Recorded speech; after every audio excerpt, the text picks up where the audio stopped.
Hello and welcome to another tutorial.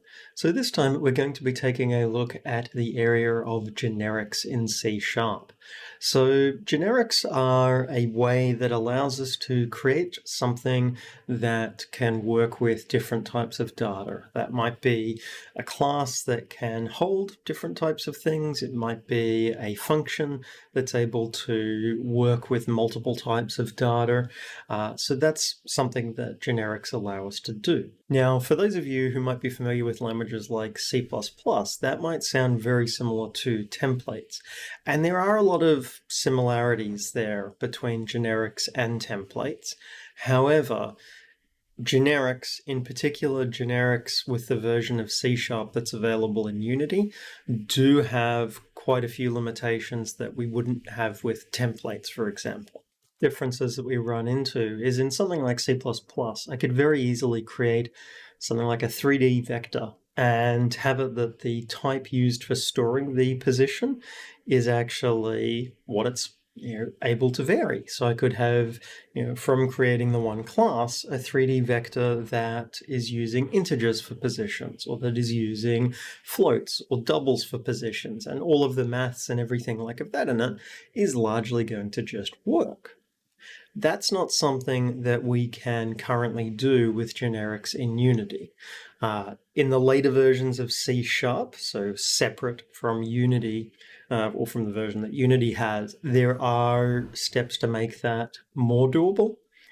So there are some things there that look like that we could pretty much make that work. But with where we're at in Unity, as far as the C# version in it, unfortunately, we're not able to do that. We don't have access to the things we would need to do that. So we're going to focus on the use of generics in the cases that Unity can handle well. And that case of using it for containers, almost certainly, if you've done much at all in Unity, you've actually used them likely. Something like a list or a dictionary, those are generics. Those can hold different types. So the core code for a list or a dictionary doesn't change depending upon what type you set up for it, and it can handle any type you throw at it. So that's a big sort of powerful thing there with the generics, is as containers, they're super useful. So we're going to be focusing on generics from that point of view. That's sort of the area where they shine in C#. And there are modernization efforts happening with C# in Unity, so hopefully at some point we'll get the capability to be able to do things like of that, because coming from C++, it's so useful being able to do things like of that. So let's dive on in and take a look at generics. So what I'm going to be doing to begin with for this is I'm going to create a couple of scripts. So I'm going to create a generic container, and I'm going to create a generics test. So we'll just bring here, we'll create an empty game object and throw the generics test onto that. So that's all we need for it.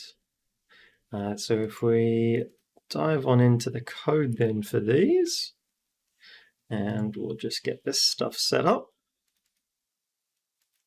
Okay, so first thing I want to do is I want to make this container a generic thing. So I want to remove mono behavior because it shouldn't be something that's based off of a mono behavior. So the way we indicate that this is a generic is the angled brackets.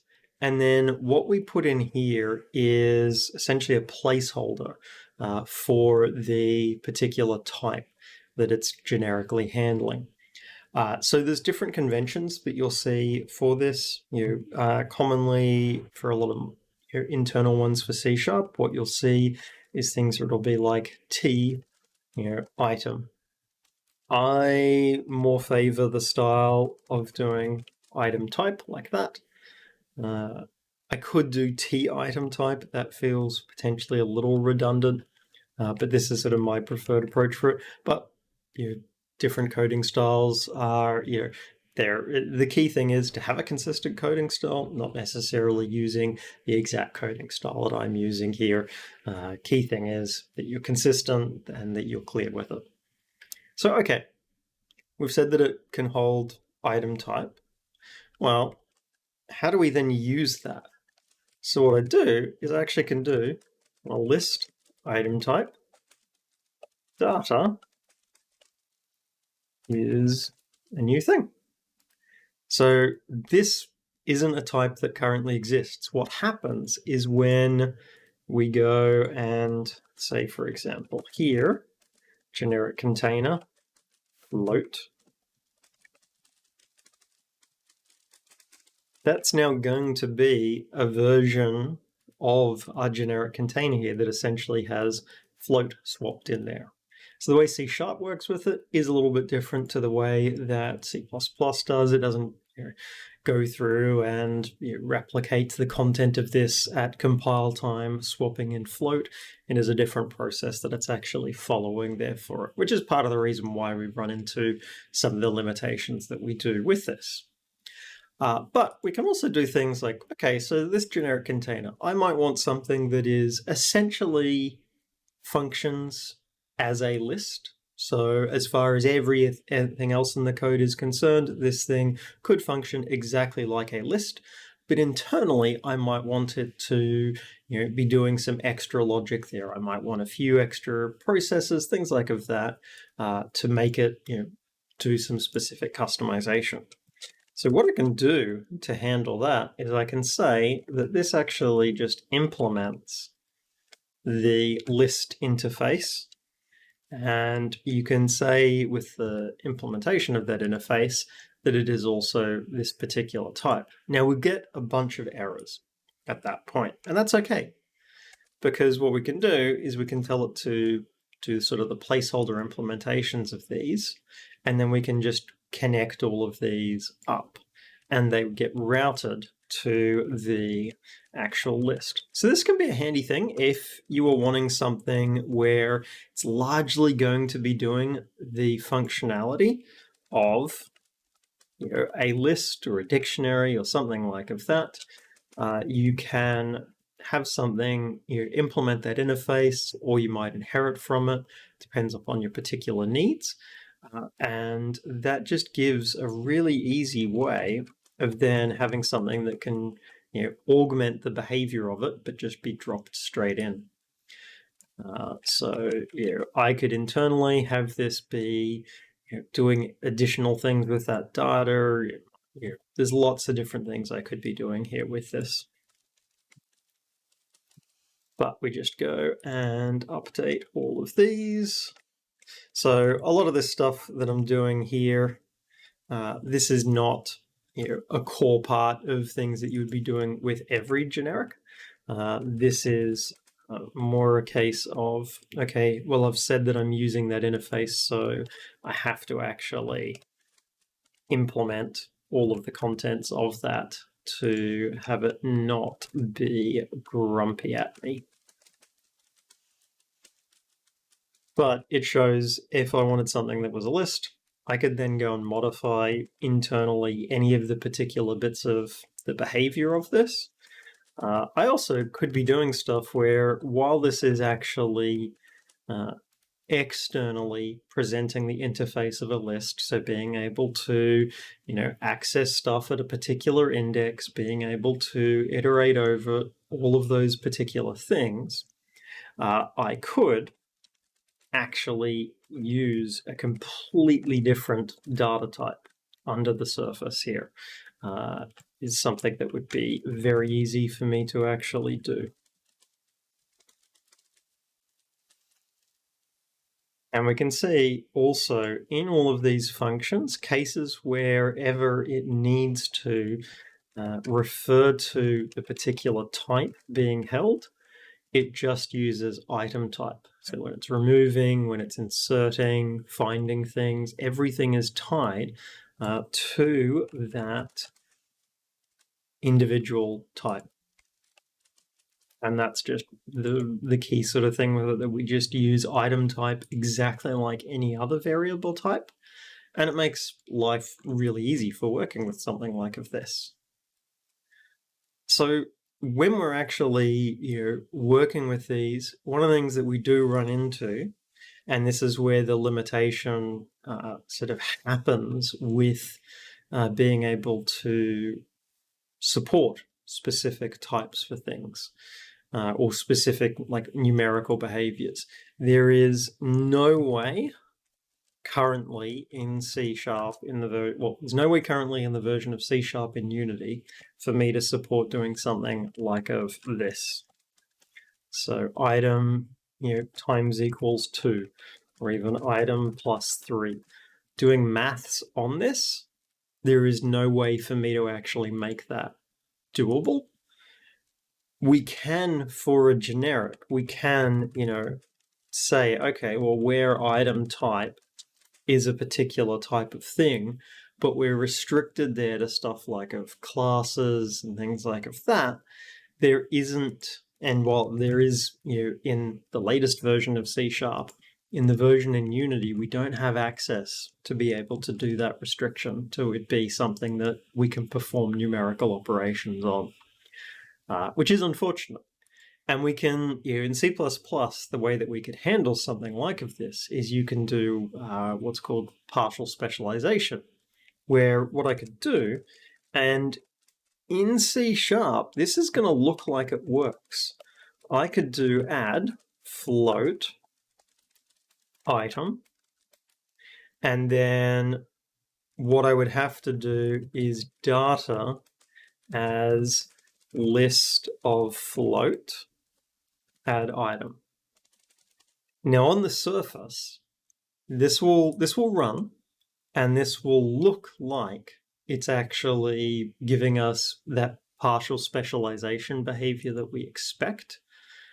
The reality is, however, that it's actually not. Now I'm going to create a second container here, and what I'm going to do is, actually let's just do a for loop. Add 5 entries. This. So what I'm going to do is to the float container, we'll add a random range 0 to 1f. To the int container, we will add another one, except this will be a random range from, let's make it 0 to 10. So it looks good.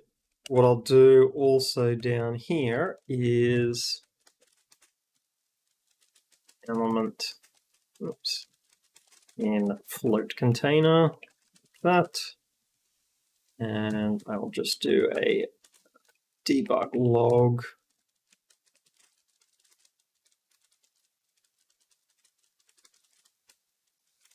make it a little bit easier on ourselves. Name of float container. There's a reason why I'm structuring it this way, but we'll see in a little bit. It'll make cleaning up a couple of things handy. So, okay, we're just going to dump out the contents. So initially, this is going to seem like there's no issue whatsoever. What I'm going to do here is just to make sure we know when this function is being run, I'm going to put in a times 10. Actually, I might go times 100, make it really stand out. So if it's running this function, in those cases where it runs it, the value will be increased significantly. So what we'll see is, int container is correct. So it hasn't run it for that because it's not a float, but it clearly has run it for the ones where we're adding a float. However, what I will find is if I get here and go, well, okay, int container, add 1.234f, that's valid. So if we were working with just a list of integers, that would typically get a little grumpy at us for doing something like of that. And we can test that. Okay, if I change that to a list, this now gives me an error. Whereas my generic container that we've set up doesn't. And what we'll actually see is that's going to give me an exception. And it gives me an exception on that particular line where it's trying to add it. Because at this point, data isn't a list of floats. For the int container, data is a list of ints. So doing this cast here is going to actually give us back null. So it's trying to call a function on something that doesn't exist. Now we could get here and do a test. We could check, okay, well, if data is a list of float, that's a doable thing, but that's kind of messy. It's not really ideal. So this kind of approach isn't actually giving us sort of that specialization in the way that we would want. This has just added that function to every generic container that, regardless of the type, could be a generic container that holds mono behaviors, and it would be trying to do this and fail. Now we could add that type checking, but that's really gets very, very messy, and it means that the more edge cases you have, the more you're needing to modify the container, and that kind of defeats the point of a generic if you're having to add in a lot of customizations in it. So we're actually going to comment that out, and I'm going to, with commenting that out, this now actually gives us an error, which is what we want to have happen. It shouldn't allow an invalid type. What I'm going to do, though, is show you a way that we can kind of do this for very specific cases where we might have a particular need. So say I want to have a generic container, and this is going to be a generic container of mono behaviors. So we're going to call this mono behavior container. And what I want to be able to do is go, okay, mono behavior container, add, we're just going to add this. So that seems all good. We will output that as well, just because, why not? So we haven't done any modifications, that will just work. And we'll see we get the output of that as the game object. So that's good. But say I wanted to do some specific logic here for this particular case. What I could do is do a public void add, and then we template again. Well, we make it generic again. Hard to get out of the habit of saying template. So we do local type item, and then we can use this where to set restrictions. So one of the common ones might be, okay, well, the local type, when it is a class, I could also put an interface here. I could say also a specific thing, like I could say, okay, well, where it's a mono behavior. And we could also make it that it has to be item type. So in that case, what I can do is I still do my data.add. And we notice, unlike before, I don't need to do any casting, which is handy. But what I could also then do is I can now make an assumption about that local type, because I know that it has to be a mono behavior. So I could actually go, well, debug log, and then let's output item as mono behavior, and we could output its name. And this is an assumption that I can actually make, because I have said that local type has to match item type, and I've said that local type has to be a mono behavior. As I said, we could restrict this to having to implement an interface, things like of that. The thing that I can't do is I can't do a version of this where we have, okay, well, local type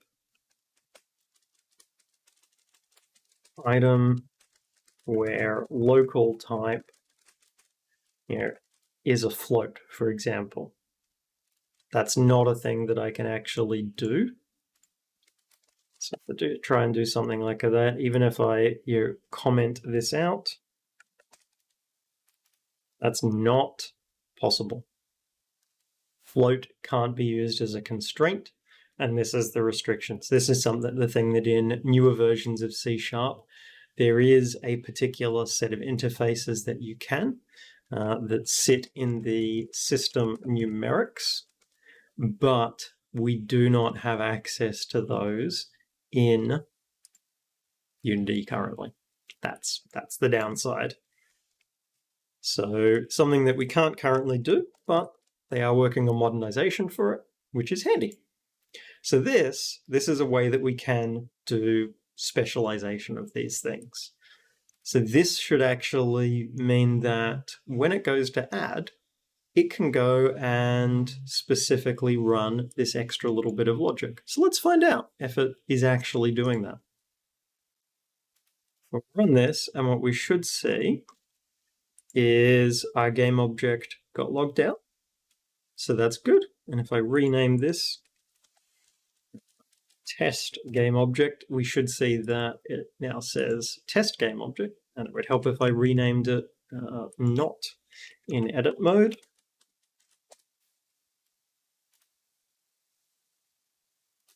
Let's see, test game object. Everything else doesn't run that logic because it's going and running the other add function. So this is kind of the closest we can get to sort of that partial specialization for templates.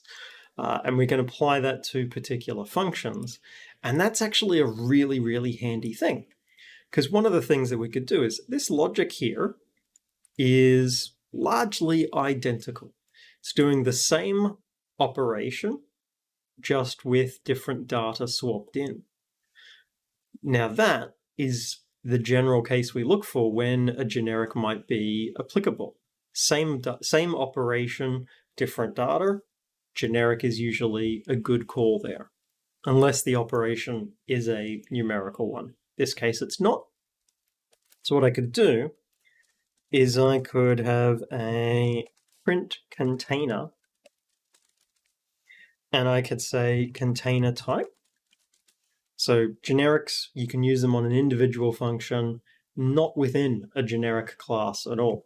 They don't have to be. They can just be on a particular function. So we then have container type, container, and we'll also, just for making it work, we'll call that container name. So I want to bring this down, and what I want to be able to do is for each element in our container, we output the container name. Now I want to be able to use that in place of these functions.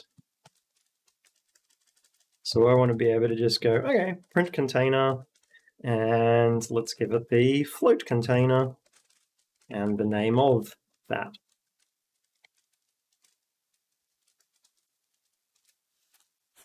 All I want to be able to have to do. Now we can see we do get a error showing up, and that's okay. That's an expected error. And if we take a look at what the error is saying, so it's saying that it can't operate on container type because container type doesn't contain getEnumerator.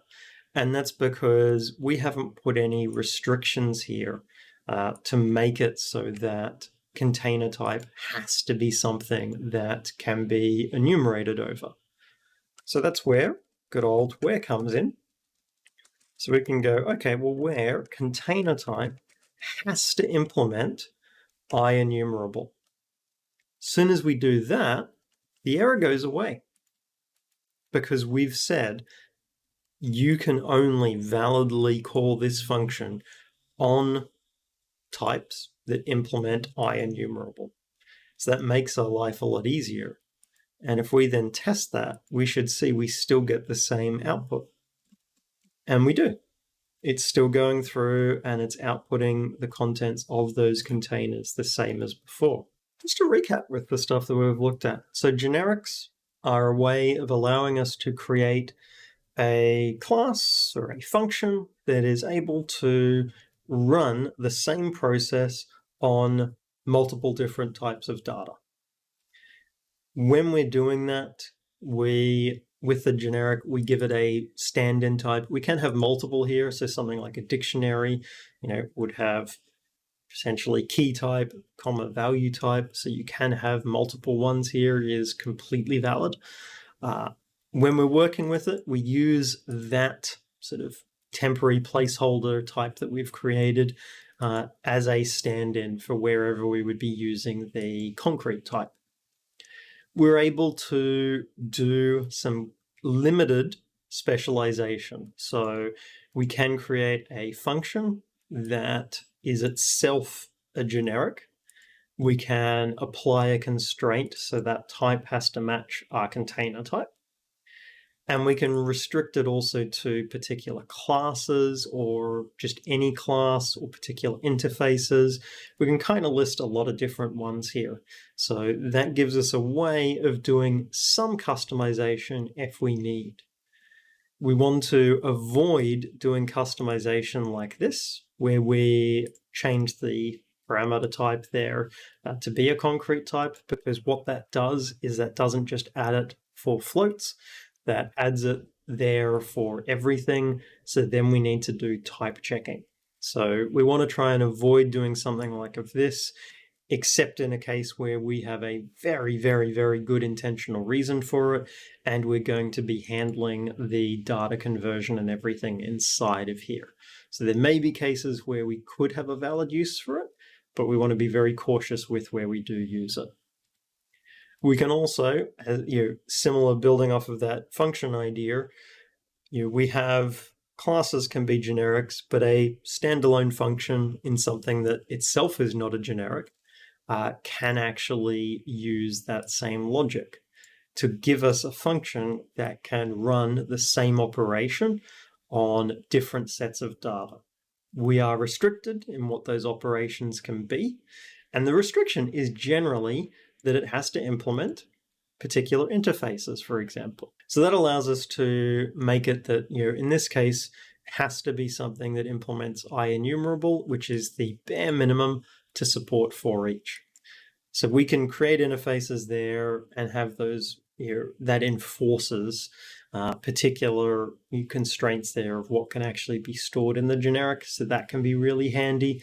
So there's some really useful things that we can do there with the generics, but mostly we're limited to cases where we are using them for storing stuff or where we are performing an operation and that we can constrain what that operation is based upon a particular interface or a particular base class. That's sort of the main restrictions that we run into there with that. But dive on in and experiment with this, see what you can create, see what things you might want to in your own projects, make your own generics for, or add things to. There's a lot of stuff that can be done with this, and they can be really handy. So I make use of them for my AI project for the Blackboard. That is something that's a generic because that's a container of data, and it makes it really easy for me. A lot of iteration I've done with that to actually get what I want to use as the keys for looking up data there. So having that be a generic made that process significantly easier. So experiment with this, see what you can put together. Thanks, folks. Hope you found the video interesting and helpful. If you have, chuck a like and subscribe. It really helps out. It's really appreciated. If you are looking for the code for the project, the code is available up on GitHub. Then there is a link to that in the description below. You can use that code in any of your own projects, commercial or non-commercial ones. If you have any questions, chuck those in a comment below. And if you are looking for other ways to support the channel, then I do have a Patreon, and there is a link to that in the description also. But until next time,